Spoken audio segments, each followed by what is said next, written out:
we are home and Mummy and Elaine is opening all the luggage. And these are all clothes of Ivan, right? This is nothing. Half of it are already inside the cupboard. So, ayan guys, finally nakarating na tayo dito sa may Dev Pushpa Hospital. Dito natin ipapa-vaccine si baby Ivan. Are you awake? Ivan, are you awake, anak? Come. Hi, say hi to them. Say hi.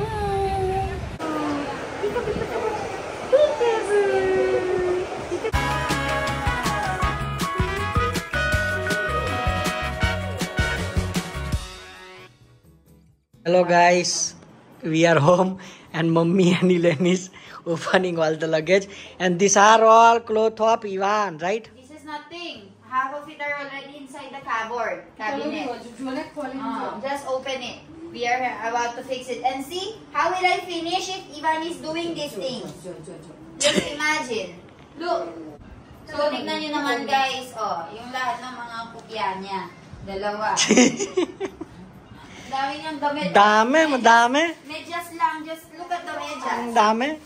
So many medyas. Look. So many. Medyas. Medyas. Medyas.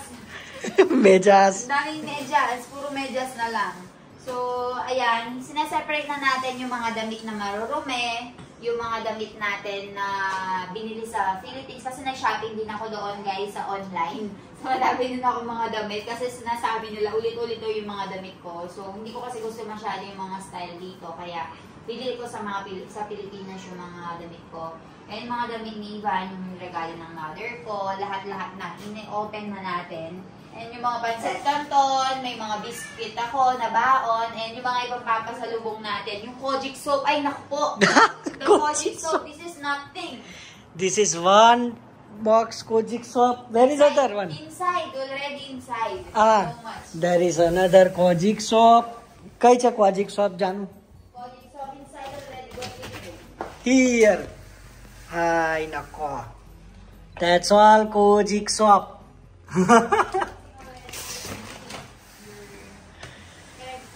And then Ivan cloth is just not this, huh guys? More inside. Right. We already finished up putting it inside. Look. This is all Ivan's cloth. Ivan, you are not even 10 kilo, but your clothes are already 20 kilo.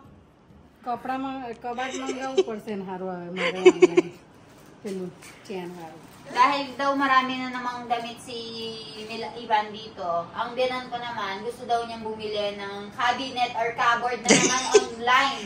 So, ang dami gastos. Ilalagay yung cabinet. So, ayan, parang dinagdagan pa lang mother ko yung problema ng binan ko So, ayan guys, ayusin lang namin ito and babalitaan ko kayo. So, kakauwi lang namin kaninang umaga.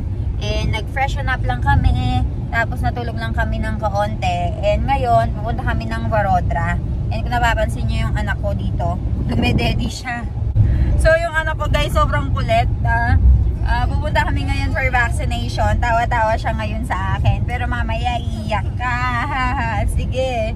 And kasama natin dito si Milan. Hi Milan. He is laughing. You don't even know that after 2 hours he will have injection of So ayan siya guys. So he is laughing right now, but later on may inject siya.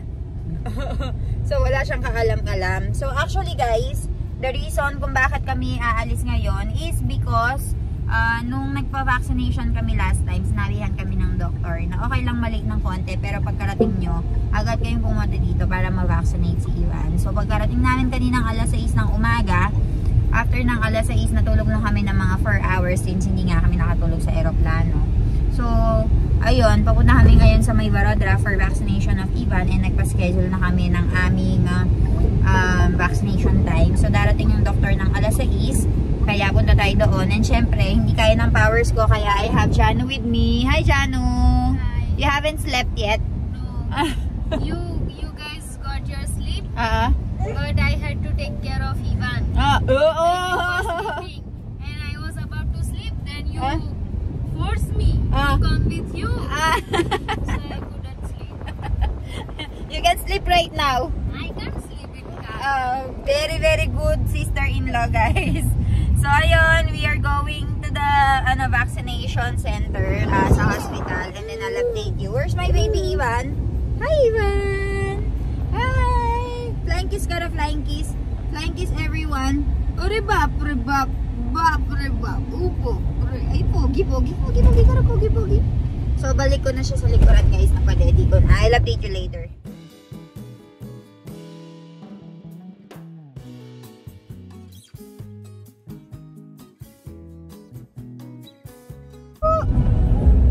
Ivan! Kudro boleh, kudro. Tu ka na? Kudran kyo kya? Doggy na kyo? Doggy kyo kya, ano? Very good. Bolay. Doggy bolay. Na, doggy na kyo kya, ano? Doggy kyo kya, ano? Very good. Doggy kyo kya, ano? Very good. Devu kya? Ivirit Ivan, meow kyo bola. Meow kyo bola. Very good. So, ayan guys, finally nakarating na tayo dito sa may Dev Pushpa Hospital. Dito natin ipapa-vaccine si Baby Ivan for 1-year vaccination. So, tara, pasok tayo. Ayan ang baby ko. Are you awake? Ivan, are you awake, anak? Come. Hi, say hi to them. Say hi. So, nakagising na yung baby ko. Umila na tayo for the vaccination.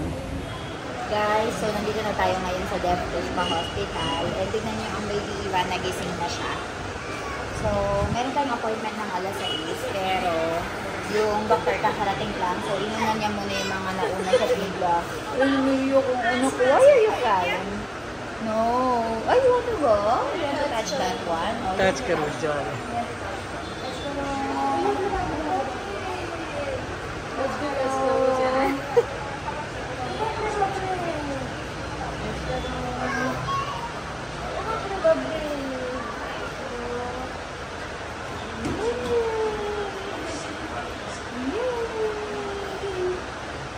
Medyo cranky.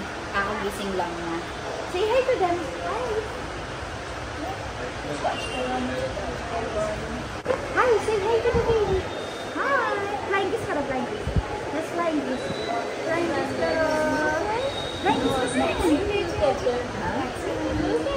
Yes. No touching. No touching. Baby, kaya do baby. Peekaboo.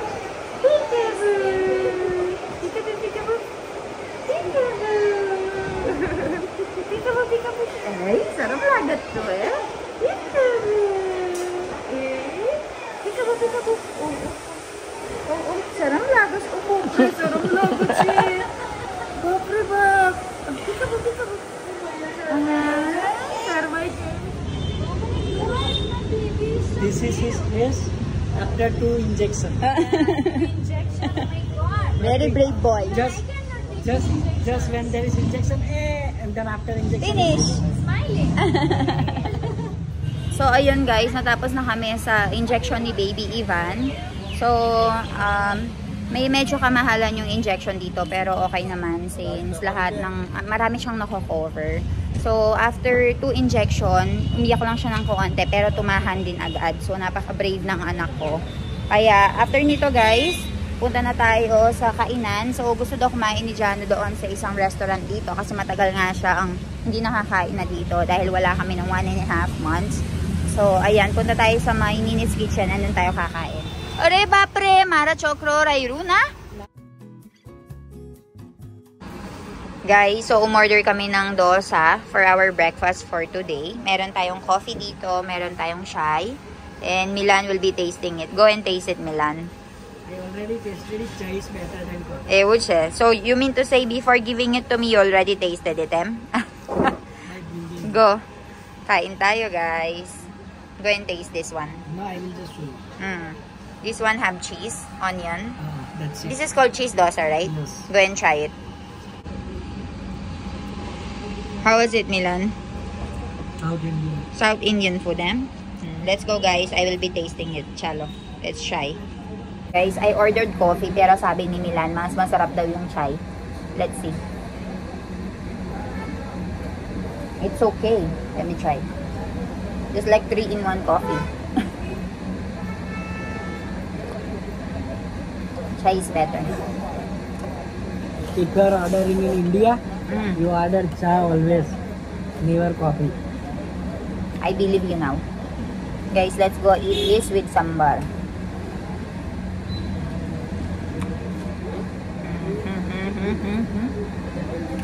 House. Guys, di ba nasa Pilipinas kami? We've been in the Philippines for 1.5 months. Kaya na-miss natin yung pagkain ng Indian. So, yung isa sa mga binili namin ay dosa. Actually, dapat mag-stop over tayo for Ahmedabad, right, Milan? Gotaro dosa. She used to not like dosa at all. Actually, nung pag namin sa aeroplano, guys, sa airport, malapit lang kasi yung bilihan ng Gotaro dosa doon. Pero pagod na kami, and natutulog si Baby Ivan. So, we are not able to go to the Manik Chowk for the Gotaro dosa. But, we'll definitely go there sometime. Especially for that Gotaro dosa. So, we will eat for now, guys. I'll update you later. So, nakain na kami ng breakfast ni Milan, guys. And meron lang kaming hinihintay dito. And habang nagsiscroll, meron akong nakitang post. So, 'di ba, sabi ko sa inyo na kapag pupunta yung mga Indians dito sa Philippines, ay visa free na nga, and meron silang 14 days na stay dito, good for tourism or vacation. So, nagpunta pala si President Ferdinand Marcos doon sa yung presidente natin doon sa India, dito nga sa India, sa Delhi, para i-meet nga yung prime minister nila na si PM Modi. So, ayun, nireciprocate ng India yung visa free ng pa-visa free ng Philippines, at visa free na nga din yung mga Pilipino kapag pupunta dito sa India. So ayun, nakakatuwa guys, kasi maganda ito, kasi kung pupunta dito yung mga parents ko for like 13-14 days, pwede sila, kasi hindi na nila kailangan pang kumuha ng visa and madaming mga documentations. So, mas maganda yon para sa aming mga Pilipino na may asawang mga Indiano na gusto magbakasyon yung mga family nila dito sa India, diba? Gusto namin i-tour and all. Pero, ang napansin ko lang guys, which is negative part, is yung, may pinost kasi yung isang TV station, na news channel station sa isang social media post, and nakita ko yung mga comments.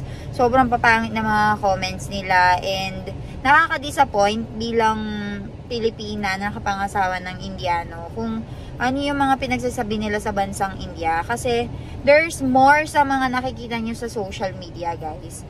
Sobrang maraming mga magagandang tourist attractions, tourist places dito sa India. So, don't judge the book by its cover, sabi nga nila. Pwedeng pumunta ka muna dito sa India bago mo masabi yung mga yon. Parang yung sa mga nagko-comment, parang hindi pa nga sila nakapunta dito sa India, inaano na agad nila, parang ini-stamp na agad nila and tinatatakan na hindi maganda dito sa India. Sobrang papangit na mga comment na nakita ko doon, saying na bakit ako pupunta dyan, ganyan, madumi dyan, ganyan. So, hindi ko na i-elaborate, pero nakakahiya. Especially kung, for example, si Milan, nakita niyo yung mga comments, or yung mga in-laws ko, si Jano. Imagine, yung Pilipinas, sobrang ganda ng impression nila, sobrang love na love nila. Tapos, yung mga Filipino, love nila, kasi daw very hospitable, laging nakangiti, parang mababait daw lahat ng mga tao. Tapos, imagine niyo makita nila yung mga comment doon sa specific post na yon, kung gaano kapapangit ng ugali ng ibang mga Pilipino dahil dinajudge nila agad yung bansang India. Hindi pa man nga sila nakakapunta dito. So, ayun guys. Pero, guys, kung kayo, malawak yung pangunawa nyo, malawak yung pag-iisip nyo, try nyo pumunta dito sa India guys, and dun yung makikita na India is very rich in culture and tradition. Sobrang ganda ng kultura nila, and na-preserve talaga nila yung kultura nila, and marami kayong matututunan. Especially kapag pumunta kayo sa mga palace nila dito, sa mga temples nila, sobrang ganda.